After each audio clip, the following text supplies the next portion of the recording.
I inherited my grandparents' house after caring for them for 5 years.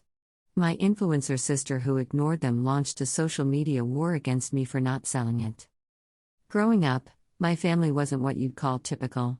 After losing our parents in a tragic car accident when I was just 7, my grandparents became our entire world. They stepped up without hesitation, transforming their quiet retirement life into a bustling household filled with love, structure, and unwavering support.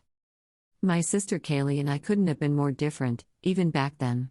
While I was the studious, responsible child who loved helping my grandparents in the garden and doing homework at the kitchen table, Qley was always chasing attention. Even as a teenager, she was obsessed with popularity, social status, and eventually, the nascent world of social media influencing. Our grandparents, Margaret and Robert Thompson, were old school. Grandpa worked 40 years at the same manufacturing plant, and Grandma was a part-time librarian who could quote Shakespeare and make the most incredible apple pie you've ever tasted. They weren't wealthy by any stretch, but they were rich in love and wisdom.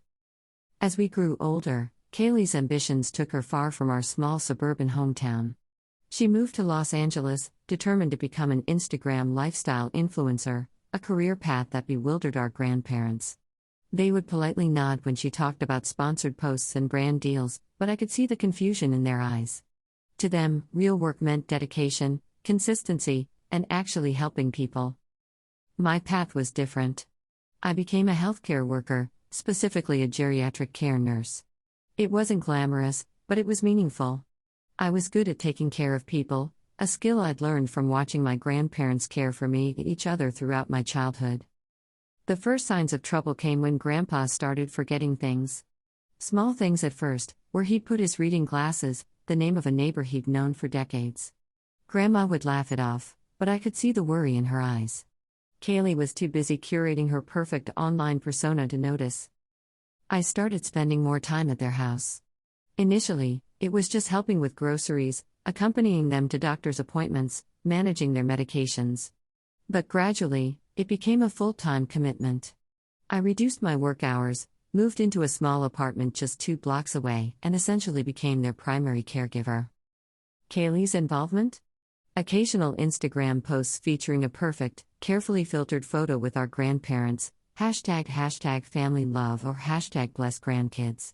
She'd visit maybe twice a year, staying for 48 hours, taking endless selfies, and then disappearing back to her influencer life in LA. Grandpa's health declined rapidly. The once robust man who could fix anything with his hands and had an encyclopedic knowledge of local history became frail and confused. Grandma's strength during this period was nothing short of heroic. Even as she was caring for him, she was losing her own battle with the early stages of dementia. I was there for all of it. The late-night hospital visits, the endless medical paperwork, the heartbreaking moments of clarity when Grandpa would momentarily recognize me and squeeze my hand. Qley would send occasional text messages, usually after I'd send her medical updates. "Praying for you guys." Her messages would read, always accompanied by a heart emoji. When Grandpa passed away, the funeral was a somber affair. Qley flew in, dressed in designer black, delivering a tearful eulogy that seemed more performative than genuine. I watched her carefully curate her grief for her Instagram stories, capturing her emotional moments from multiple angles. Grandma's health spiraled after Grandpa's death. Her dementia accelerated, and she became increasingly fragile. I was her constant companion, reading to her, playing her favorite classical music, ensuring she felt loved and secure. On quiet afternoons, in moments of unexpected clarity, she would share stories about her life. About her marriage to Grandpa, about raising my mother, about her dreams and disappointments. I treasured these moments, knowing they were becoming increasingly rare. The day she passed, I was holding her hand. Her last words to me were simple but profound: "You've been our true blessing." Later, going through her personal documents, I discovered the will.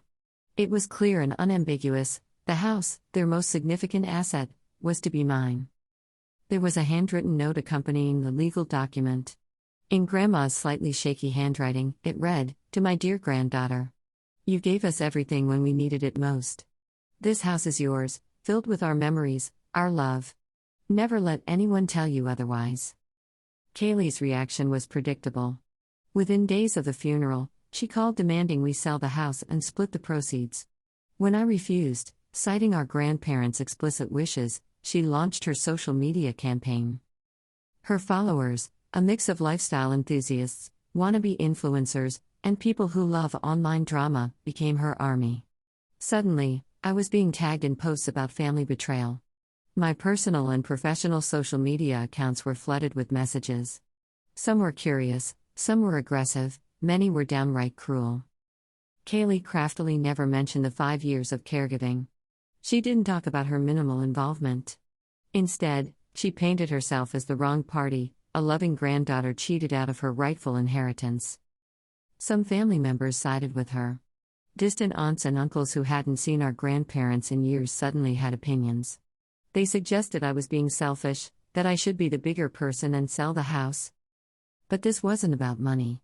This was about respect, about honoring my grandparents' final wishes, about preserving their legacy. The house isn't just a property. It's a sanctuary of memories. The kitchen where Grandma taught me to bake. The living room where Grandpa would tell stories about his youth. The garden where we spent countless summers together. Every corner holds a piece of our family's history. So here I am. Living in the house, maintaining it exactly as they would have wanted. I've started the garden Grandma always dreamed about. I've kept their photo albums, their favorite armchairs, the collection of vintage books Grandpa loved. And Qley? She's still posting, still trying to turn our personal tragedy into content. But the truth is a way of coming out. To anyone reading this, family isn't about social media posts or monetary gain. It's about showing up. It's about love. Real, messy, complicated love. Final update. It's been 8 months since my original post, and I never expected the journey that would unfold after sharing my story. For those who don't want to scroll through my entire saga, here's the most comprehensive update you'll ever get. After my original post went viral, my life became a surreal mixture of support, harassment, and unexpected opportunities. My inbox was flooded with messages, some supportive, some hateful, and some that would change everything. The first significant development came from an unexpected source. A documentary filmmaker named Elena Rodriguez reached out. She had been tracking stories of family dynamics in the digital age and saw something unique in my experience. This isn't just about inheritance, she told me during our first phone call. This is about the real cost of performative social media relationships. Qley, predictably, saw this as another opportunity for exposure. She immediately started posting cryptic stories about a potential documentary that would expose the full truth. Little did she know, Elena was far more interested in nuanced storytelling than manufactured drama.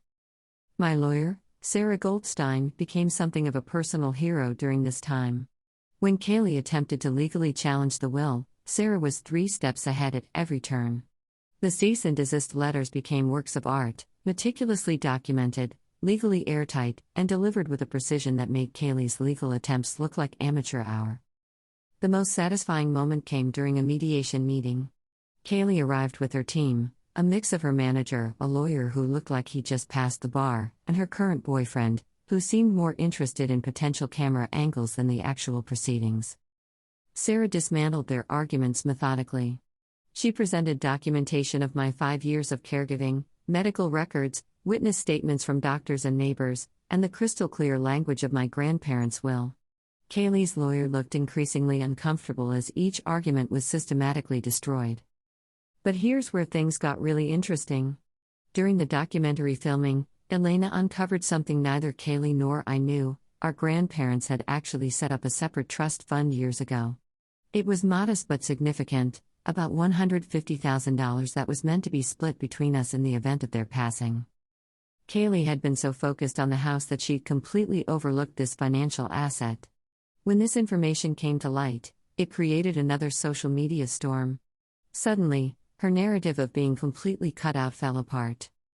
My original post had inadvertently become a case study in professional ethics and social media behavior. I started receiving speaking invitations from healthcare conferences about caregiver experiences. Universities wanted me to discuss the intersection of family dynamics and social media. Qley's brand, meanwhile, started to crumble. Brands began distancing themselves. Her carefully curated image of the perfect influencer was replaced by a more complex narrative of someone who had publicly attacked a family member for personal gain. The most profound changes weren't external, but internal. The house became more than just an inheritance, it became a healing space. I started a support group for long-distance caregivers, hosting meetings in my grandparents' now renovated living room. People who had similar experiences of caring for elderly relatives found community in a space once filled with my grandparents' love. I converted part of the backyard into a small memorial garden. Each plant represents a memory of my grandparents: roses for Grandma's love of gardening, a maple tree Grandpa always wanted to plant but never got around to. For those morbidly curious, Qley's follower count has dropped by nearly 40%. Her attempts to spin the story have backfired spectacularly. The documentary, which premiered at a small film festival, painted a nuanced picture that most found more compelling than her social media narratives. She's reached out a few times, initially with legal threats, then with increasingly desperate attempts at reconciliation. But trust, once broken, isn't easily repaired. Interestingly, I discovered that keeping the house was financially smarter than selling. The property was in a neighborhood experiencing significant appreciation. By maintaining and slightly renovating it, I've increased its value substantially. The trust fund? I'm using part of it to establish a scholarship in my grandparents' name for healthcare workers and caregivers. It feels like the most fitting tribute. 1. Family isn't defined by blood, but by actual care and presence. 2. Social media is a terrible court of public opinion. 3. Authenticity matters more than performance. 4. Healing is a journey, not a destination. Your support during this journey has been nothing short of incredible. From the legal advice to the emotional support, this community showed me the best of what human connection can be. To those currently caring for elderly relatives, struggling with family dynamics, or feeling overwhelmed, you are seen. You are valued. Your work matters.